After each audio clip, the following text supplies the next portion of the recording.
Good morning, student. Today we are going to finish this chapter. This is last part of the chapter interior of inside our earth. Today's topic is rock cycle. You have read there are three types of rocks: igneous, sedimentary, and metamorphic.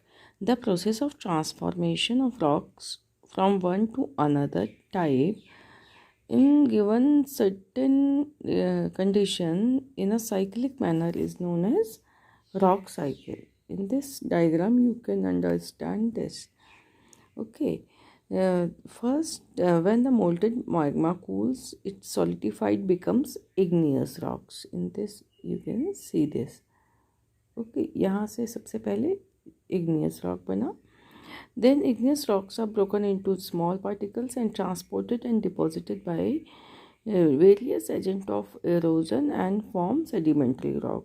ये जो igneous rocks है इनका weathering होता रहेगा और इरोड होके ये लोग सेडिमेंट के फॉर्म में ट्रांसपोर्ट होंगी. Then they will convert into sedimentary rock. जब ये सेडिमेंट हार्ड एंड कॉम्पैक्ट होके रॉक फॉर्म में चेंज हो जाएगा तो igneous rocks will convert into sedimentary rock. इस ट्रांसपोर्टेशन और इस सेडिमेंटेशन वेदरिंग के प्रोसेस में इसमें नए केमिकल्स, फॉसिल्स, ऑर्गेनिक पार्ट्स ये भी मिक्स हो सकते हैं. फिर ये जो इग्नियस रॉक्स है कभी कभी टेम्परेचर, प्रेशर और क्लाइमेटिक चेंज के कारण अपना फॉर्म चेंज करके एक नई तरह का रॉक बन जाती है. सेम वे सेडिमेंट्री रॉक भी अपना फॉर्म, कलर, टेक्सचर चेंज कर देती है. That time new rock is totally different from its parental form, whether it was sedimentary or igneous. That time it is called the metamorphic rock. So this diagram is indicating rock cycle. यही फिर metamorphic rock जो है ये जब lower layer में जा रही है तो फिर से ये फिर से वॉल्केनिक एरप्शन हो रहे हैं, फिर से इग्नियस रॉक वाला प्रोसेस कंटिन्यू हो रहा है और इग्नियस में चेंज हो जाती है.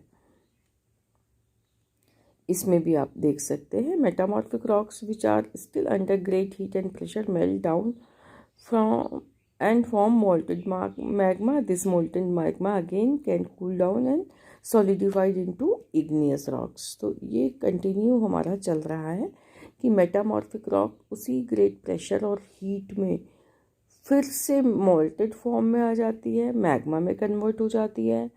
मैग्मा या तो मैग्मा के फॉर्म में ही सॉलिडिफाई हो जाता है और इंट्रूसिव इग्नियस रॉक बनाता है, या लावा के फॉर्म में बाहर आके ठंडा होके एक्सक्लूसिव इग्नियस रॉक्स बनाता है. तो इस तरह से एक रॉक अपना फॉर्म चेंज करती रहती है और रॉक साइकिल चलती रहती है. यहाँ पे अब now the next topic is uses of rocks. Rocks जो है उनके बहुत सारे यूजेस हैं. सबसे इम्पॉर्टेंट जो इसका यूज़ है, hard rocks are used for making roads, houses, buildings. ठीक है, इतने सारे मॉन्यूमेंट्स वगैरह आपने देखे हैं, रियल में भी देखे होंगे, फोटोग्राफ में भी देखे होंगे, सब में रॉक्स यूज़ हुई हैं. तो जो कंस्ट्रक्शन वर्क है इसके लिए रॉक्स बहुत ही ज़्यादा यूज़फुल हैं. So rocks are very much useful for human beings. Historically rocks are use for making tools, weapons etcetera. Class 6 में जब आपने अर्ली मैन के बारे में पढ़ा था तो Palaeolithic, Neolithic and Mesolithic as. Lithic जो वर्ड था वो डिराइव फ्रॉम स्टोन ही था. तो सबसे पहले जो हमारे टूल्स, वेपन्स बने वो स्टोन से ही बने थे. तो हिस्टोरिकली ये बहुत यूज़ का है. आज भी हम अपनी डेली लाइफ में स्टोन को कई तरह से यूज़ कर लेते हैं. इनडायरेक्टली देखें, rocks are made up of different minerals and minerals are very important for mankind. Some minerals like fossil fuels are use as fuel. हमको ट्रांसपोर्टेशन में चाहिए, घरों में जो हमारा एलपीजी गैस होता है, गाड़ियों में सीएनजी गैस, ये सब हमें कहाँ से मिल रहा है? ये फॉसिल फ्यूल से ही मिल रहा है, इनडायरेक्टली रॉक्स से मिल रहा है. Minerals are use in many industry as a raw material, जैसे आयरन, एलुमिनियम, गोल्ड, यूरेनियम, ये जितने भी मिनरल्स हैं ये अलग अलग इंडस्ट्री में रॉ मटेरियल की तरह यूज़ होते हैं। मेडिसिन में, फर्टिलाइज़र इंडस्ट्री में, सीमेंट इंडस्ट्री में, एल्युमिनियम इंडस्ट्री में, सब जगह हमको स्टील बनाने में मिनरल्स ही चाहिए। तो इसलिए रॉक्स बहुत इम्पॉर्टेंट है, because we are getting minerals from rocks. Daily में तो आप कितने देख सकते हो stones are use in many game, ये आपके बुक में बताया भी है 7 स्टोन। ये लोग आप बच्चे जो खेलते हैं इस समय भी आपका स्टोन यूज़ होता है, 5 स्टोन, ये सब बच्चे खेलते हैं। मिनरल्स को थोड़ा सा डेफिनेशन डिटेल में देख लीजिए, क्योंकि कई बार एग्जाम में आता है। Minerals are naturally occurring substance. पहला चीज़ ये नेचुरल होते हैं, ठीक है, जिनकी एक अपनी स्पेसिफिक फिज़िकल प्रॉपर्टी होती है। मतलब फिज़िकल प्रॉपर्टी का मतलब कलर होगा, टेक्सचर होगा, कि लाइन लाइन दिखती है कि ग्रेनुअल दिखता है, ठीक है। तो उसकी फ़िज़िकल प्रॉपर्टीज़ होगी और उसका एक डेफिनेट केमिकल कंपोजिशन होगा। ये आप साइंस में ज़्यादा अच्छे से समझ पाएंगे। हर एक मिनरल का अपना केमिकल कंपोजिशन होता है, उसमें जो केमिकल्स पाए जाते हैं, कितना एटम किसका, ये सब फिक्स रहता है और इसके चेंज होने से मिनरल की फॉर्म चेंज हो जाती है। ये एक छोटी सी एक्टिविटी है। एक बहुत फेमस मॉन्यूमेंट है, आप सब पहचान गए होंगे इसको। आपको ये ताजमहल है। आपको ये पता करना है कि ये जो ताजमहल है ये किस रॉक से बना है। Same way you can identify, you can recognise this building. Again very famous building, जहाँ से आपको पता है कि हमारे प्राइम मिनिस्टर इंडिपेंडेंस डे में स्पीच भी देते हैं। Yes, it is Red Fort. तो ये आपको बताया, आपने अपना आंसर देखिए कि सही है या नहीं। Taj Mahal is made up of white marble और रेड फोर्ट जो है वो रेड सैंडस्टोन से बना है। तो ये हमारे चैप्टर के बारे में मेन हमारे जो टॉपिक्स थे। बाकी आप PDF से इसको दोबारा से पढ़ लीजिए और जो डाउट है वो मुझसे पूछिए। अब थोड़ा सा एक क्वेश्चन आंसर सेशन करते हैं। इसमें आप देखो, there are some fill in the blanks. आप स्लाइड को देखिए और केवल उसके फिलअप कॉपी में लिखते जाइए, बाद में इसे पूरा कॉपी में कर लीजिएगा।